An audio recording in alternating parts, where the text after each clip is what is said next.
જ ફાયદાકારક છે ઉનાળાની અંદર. તો ફેમિલી આ ધાર્મિયન ધુવિયન જો વાટકા સેતુલિયાના વાટકા ભરી લીધા, આખા વાટકા ભરી લીધા હે હિરકી કારા ભમ્મર છે. જોઈ લો આ ખાવાની ભાઈનો સ્વાદ જ અલગ. મને ઘણા બધા ફોન કરીને ઘણા બધાએ કીધું, ઘણા બધાએ વોટ્સઅપમાં મેસેજ કરીને કીધું કે ભાઈ રમેશ અત્યારે પાણીના કુંડિયા ભરાઈ ગયા છે ને પપ્પા પંખીને, અને મને એવું લાગ્યું ચાલો આજે થોડો ઘણો પપ્પાનો પણ.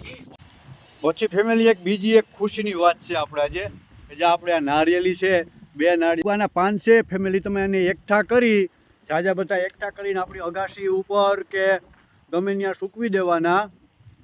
હેલો ફેમિલી, કેમ છે બધા? મજામાં? હું પણ મજામાં જ છું. ભગવાન મુરલીધર આપણે બધાને કાયમને માટે મજામાં જ રાખે એવી આશા સાથે ચાલુ કરું છું આજનો નવો વ્લોગ. તો વિડીયોમાં છેલ્લે સુધી બન્યા રહેજો.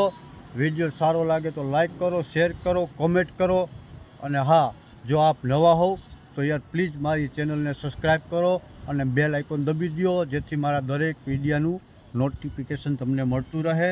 તો સ્ટાર્ટ કરીએ છીએ આજનો નવો વ્લોગ. ફેમિલી શરૂ કરી છીએ આપણે લીમડાથી શરૂઆત કરી છીએ. આ લીમડાનો મોળ છે ફેમિલી.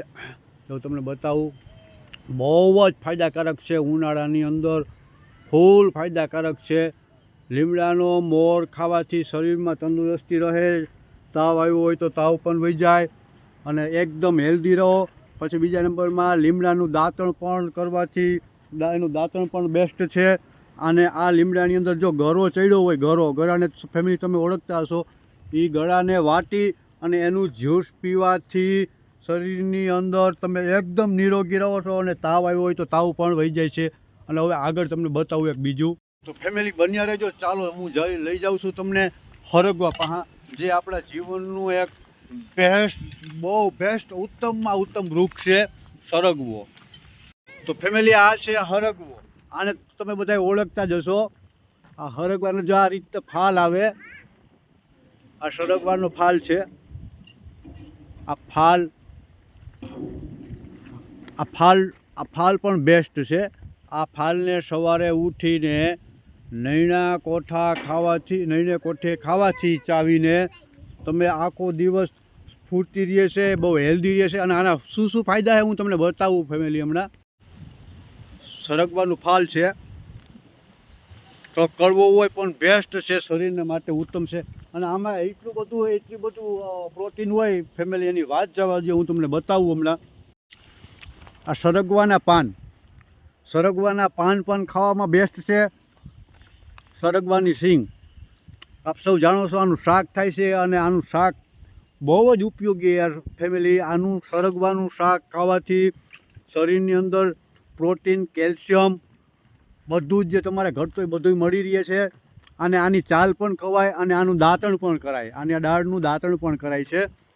અને આ સરગવાના પાન છે ફેમિલી, તમે એને એકઠા કરી જાજા બધા એકઠા કરીને આપણી અગાસી ઉપર કે ગમે ત્યાં સૂકવી દેવાના. અગાસી ઉપર સૂકવીને પછી એ સુકાઈ જાય એટલે એને મિક્સર કરી નાખવાનો, એનો પાવડર ઘરની અંદર રાખવાનો.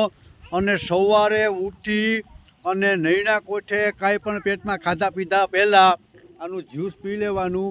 આના પાનની અંદર કેલ્શિયમ, પ્રોટીન, વિટામિન સી બધું ભરપૂર માત્રામાં હોય છે. દૂધ કરતાં કેલ્શિયમ આમાં ભરપૂર માત્રામાં હોય છે. અને જો તમને આનું બધું જાણવું હોય શું શું ફાયદા, તો તમે યુટ્યુબમાં સર્ચ કરી લેજો હરગવાના ફાયદા, એટલે તમને આખો વિડીયો એમાં મળી જશે. બદામ હજી નથી, જો હીરું એમ કે બદામ નથી, આ બદામ છે. અત્યારે બદામ ના હોય, હવે ધીરે ધીરે 1.5 મહિના પછી ચાલુ થશે.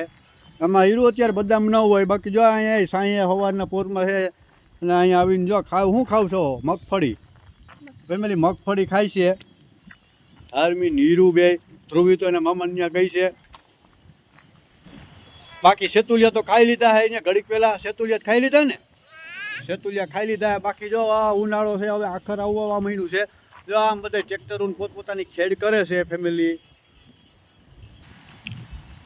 પછી ફેમિલી બીજી એક ખુશીની વાત છે આપણે આજે, જે આપણે આ નારિયેલી છે, 2 નારિયેલી, આમ તો 3 નારિયેલી છે. આ બીજી લોટર મેં ઓણ વાવી, આ ત્રીજી આ નારિયેલી 5-6 વર્ષની થઈ છે. ખુશીની વાત એ છે ફેમિલી કે આમાં કોટો આવેલો અને ફૂટ્યો છે, જે એમાં નાના નાના ત્રોફાની શરૂઆત થઈ ગઈ છે ફેમિલી. 3 ત્રોફા છે, એક આ બાજુ છે અને એક પાછળની સાઈડ છે.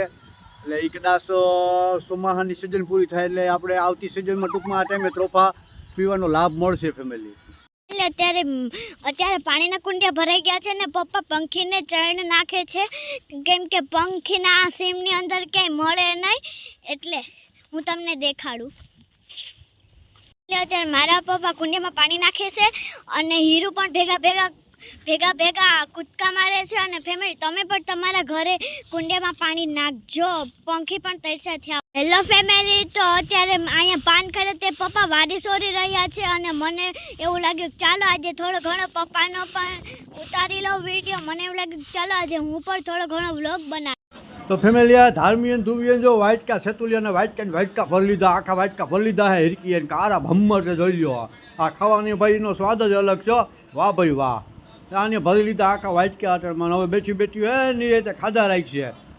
હજી વીણે જોઈ લ્યો, હજી નથી ધરાણી. હવે એટલા ધાર્મિક ગણાય, હજી કેટલાક વીણવા હજી આમાં ભરપૂર છે ભાઈ. હા ભાઈ આનો સ્વાદ હોય ભાઈ એકદમ હાકરથી મીઠા હોય. જોઈ લ્યો કેમ છે મિત્રો ફેમિલી, હજી વીણવા આવીને આ બસ ધાર્મી. હવે બસ હવે ખાઈ લ્યો એટલા ઘણાય. એ આ શિબાવલી હજી વીણવા જાય. તું નહીં ફૂગે હે ગીતકે રેવા દે. હા ધોબી ગદની વીણે ખાઈ લ્યો આખો વાટકો પડી લીધો ને કલર તો જો ભાઈ.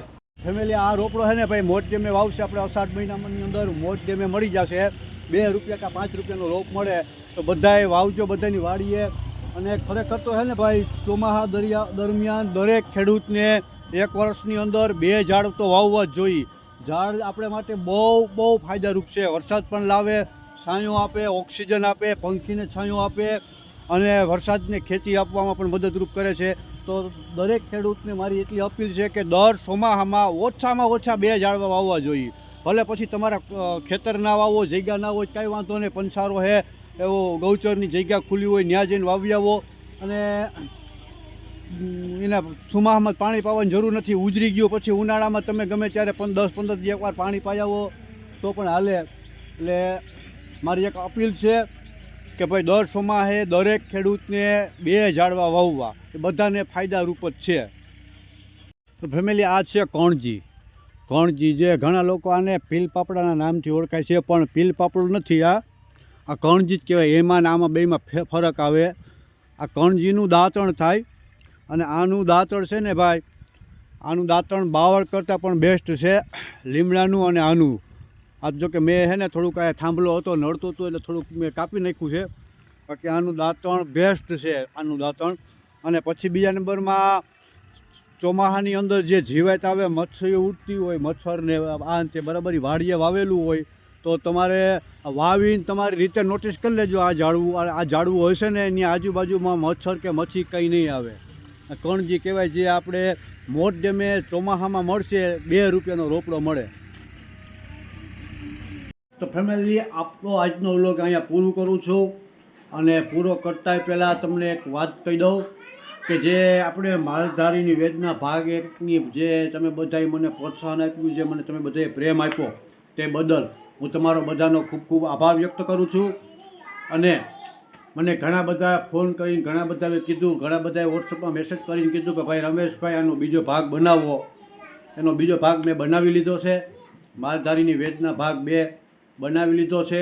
અને ફેમિલી મને આશા છે કે જે પહેલા ભાગમાં મને તમારા બધાનો પ્રેમ મળ્યો એ જ પ્રેમ મને બીજા ભાગમાં પણ મળશે. તો હું બીજો ભાગ આવતા શનિવારે સાંજે 5:30 વાગે હું મૂકવાનો છું. તો મને જે આમાં પહેલા ભાગમાં પ્રોત્સાહન ને પ્રેમ મળ્યો એ જ પ્રેમ હું આશા રાખું છું કે એ જ પ્રેમ મને એ પ્રોત્સાહન ભાગ બીજામાં પણ મળશે. તો બીજું કંઈ ખાસ નહીં. તો બધા લોકોને મારો વિડીયો આવે એટલે શેર કરજો, બધા વિડીયો શેર કરજો. અને યાર નવા હોય તો સબસ્ક્રાઈબ કરજો. જય મુરલીધર, જય મા મોગલ.